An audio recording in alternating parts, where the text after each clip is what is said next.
Hey everyone on YouTube, how you guys doing?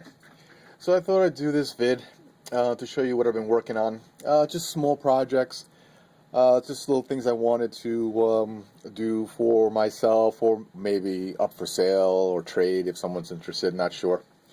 Let's start off with this little little knife art, if you will, if I can call it so.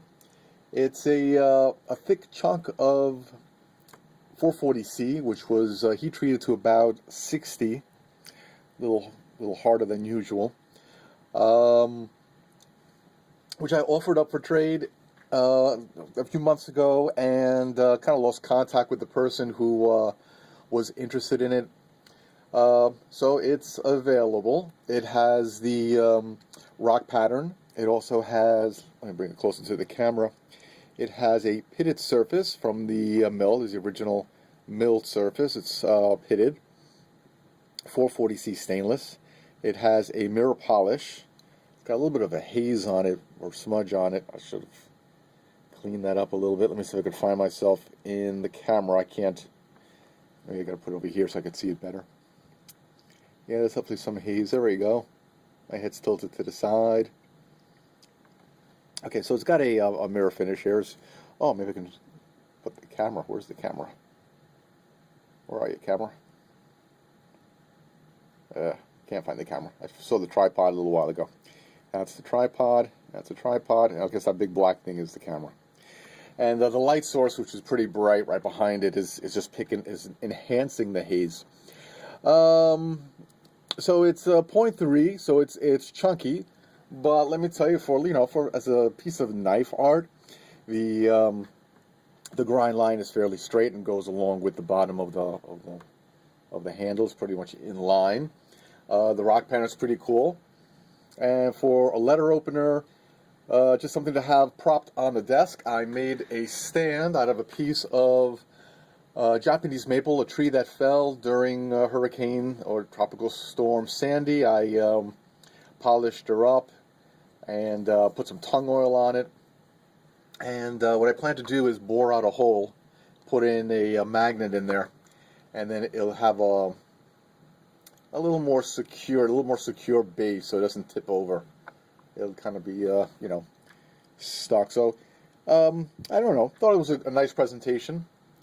Obviously, she's super sharp, even for something that's this chunky. Right? All right, let's see if I can get the curlicue.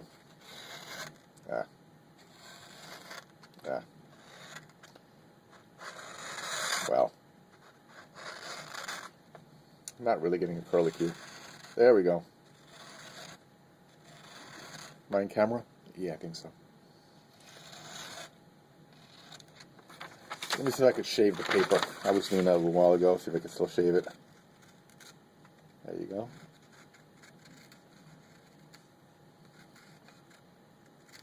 I'm not sure if I'm in camera. I hope so. See, that's shaved. Oh, that's lifted underneath. Okay, enough of that. So, little piece of knife art. I thought it was cute. It's got a nice high polish. 440C polish is up nice. And to the left of it is my miniature katana. 1/5 scale, 440C. This was inspired by a friend on YouTube who wanted, another knife maker who wanted to make knife art. Miniature knives at 1/5, 1/10 scale. And I opted for the katana because I just love the katana swords. And let me tell you that this katana is going to end up being more labor intensive to make than a knife with the same size blade. I mean, this is probably as labor intensive, believe it or not, as one of my swords with a 12-inch blade and maybe like a 12-inch handle or so, like a 26-inch, the Kaz sword. It's very labor intensive. Let me see if I could show off my grind lines here. Hopefully the camera is picking it up. You can see from the reflection on that grind line that the grind line is perfect. And on both sides. I hope I'm capturing that. I'm not too sure. I'm trying to peek on the side of the camera to see whether or not it's picking it up. It doesn't have a mirror polish yet. I haven't taken it that far. This is my prototype. If it comes out perfect, then I will give it up. I will give it up. I will trade with my buddy. The piece over here is called a habaki, and I tried making it out of brass. Took a piece of brass pipe and I hammered it flat, or to the shape of the blade. Polished it up, bored out the inside, and unfortunately it cracked. So I had to do it again. Used copper, piece of copper pipe, which I did the same thing, hammered it to shape. Camera, are you going to focus for me? So I try to hammer it to shape, bore out the inside to get it to fit, and then polished the outside.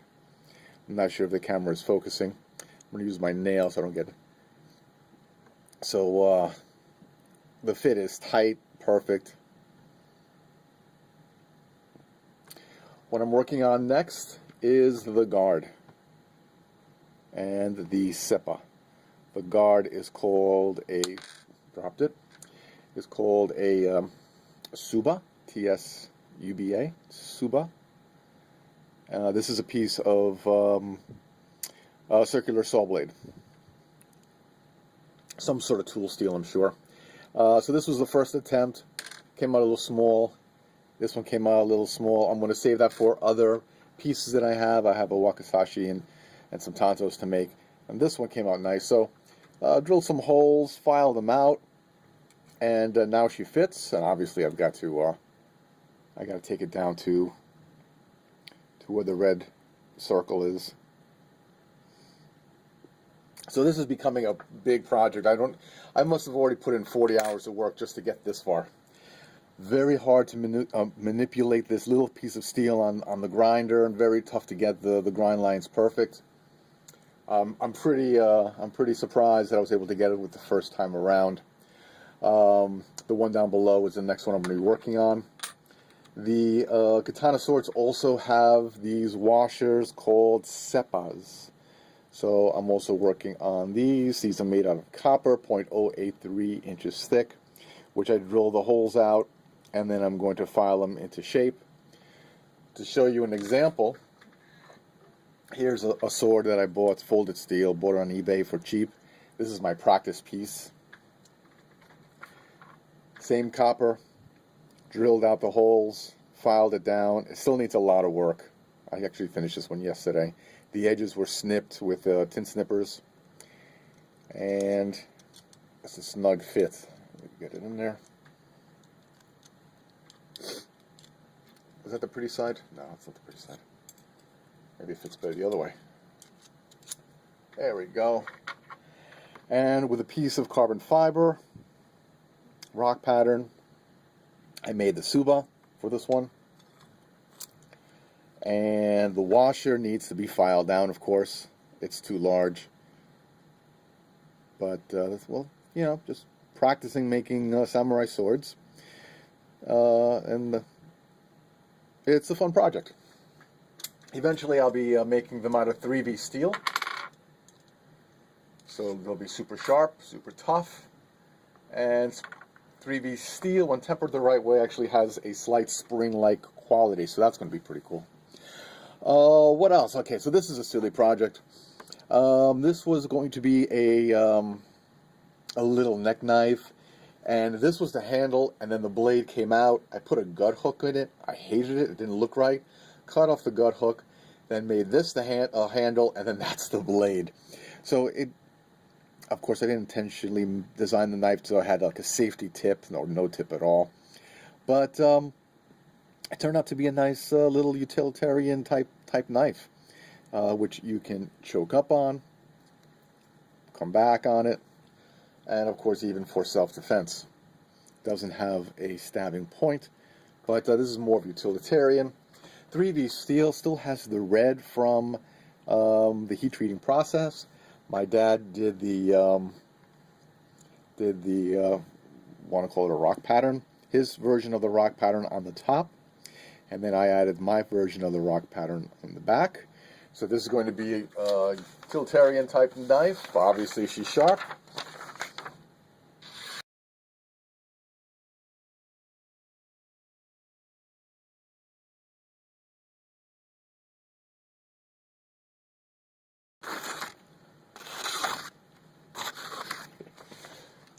She's a sharp one. So this was a fun little project. I was just working with little projects today. This week so far. Nothing really big. I'll just put all this confetti away. What else was I doing? Okay, so with the pieces of steel that I get out of the knives that I make with the finger holes, I end up with these washers.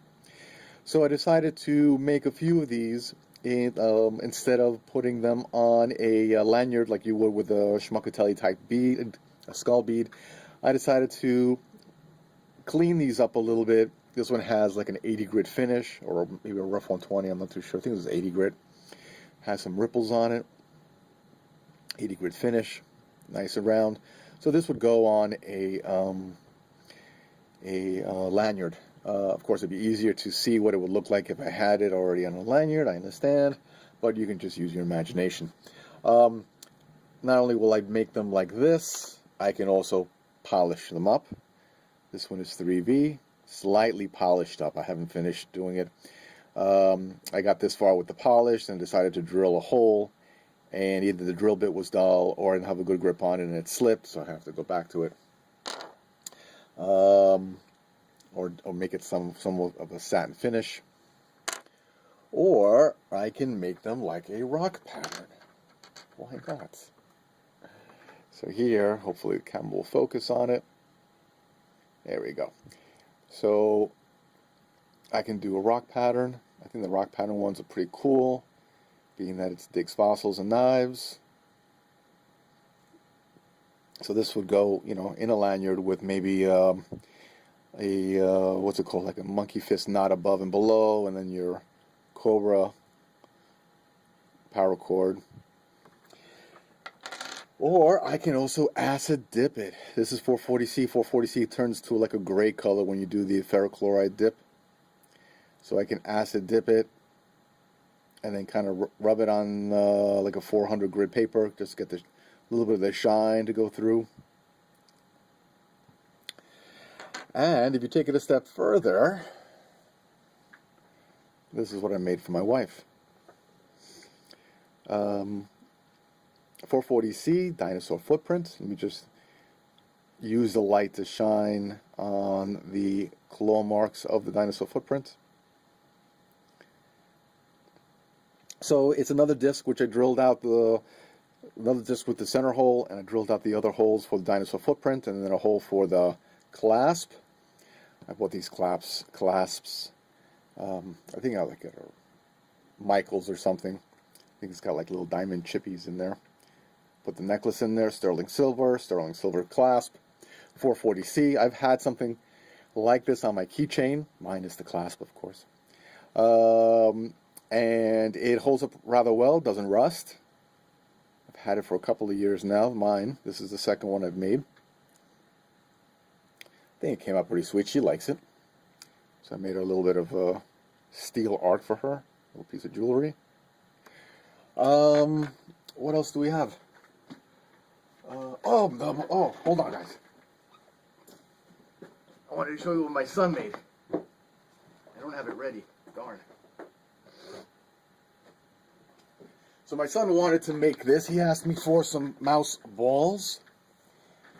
And he made these monkey fists. And they're pretty heavy. They're pretty dense. They're pretty heavy. Pretty solid. I mean, they're not heavy. The mouse balls aren't that heavy, but they're pretty solid. And this one has like a slip knot with like a 1.5 foot long when it's folded in half. And if you let it go out and maybe attaches to your wrist, you've got like a 3-foot monkey fist weapon. This one he hasn't finished tying up. This could be a lanyard, I guess. I don't know, lanyard or something for the keychain, something to tie around the belt. I thought he did a pretty good job. Thought it was cute. Pretty impressed. And last but not least, is this the one? Nope, this is not the one. Oh, sorry guys. Sorry guys, I thought I had everything ready. here we go. Sorry, guys. So, I asked my son to make this. This is a sand tiger shark. It's a fossil, 21.5 million years old. My son and I have found many of these in New Jersey. New Jersey was underwater back then.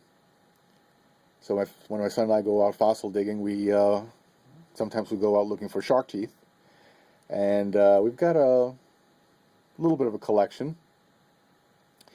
So he made well, this one is long enough to be a necklace, but we can make lanyards with these shark teeth for the knives or jewelry.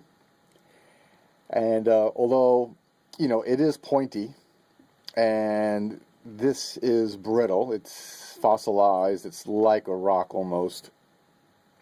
The enamel is original, but inside the core, which would have been organic, is mineralized, so it's brittle.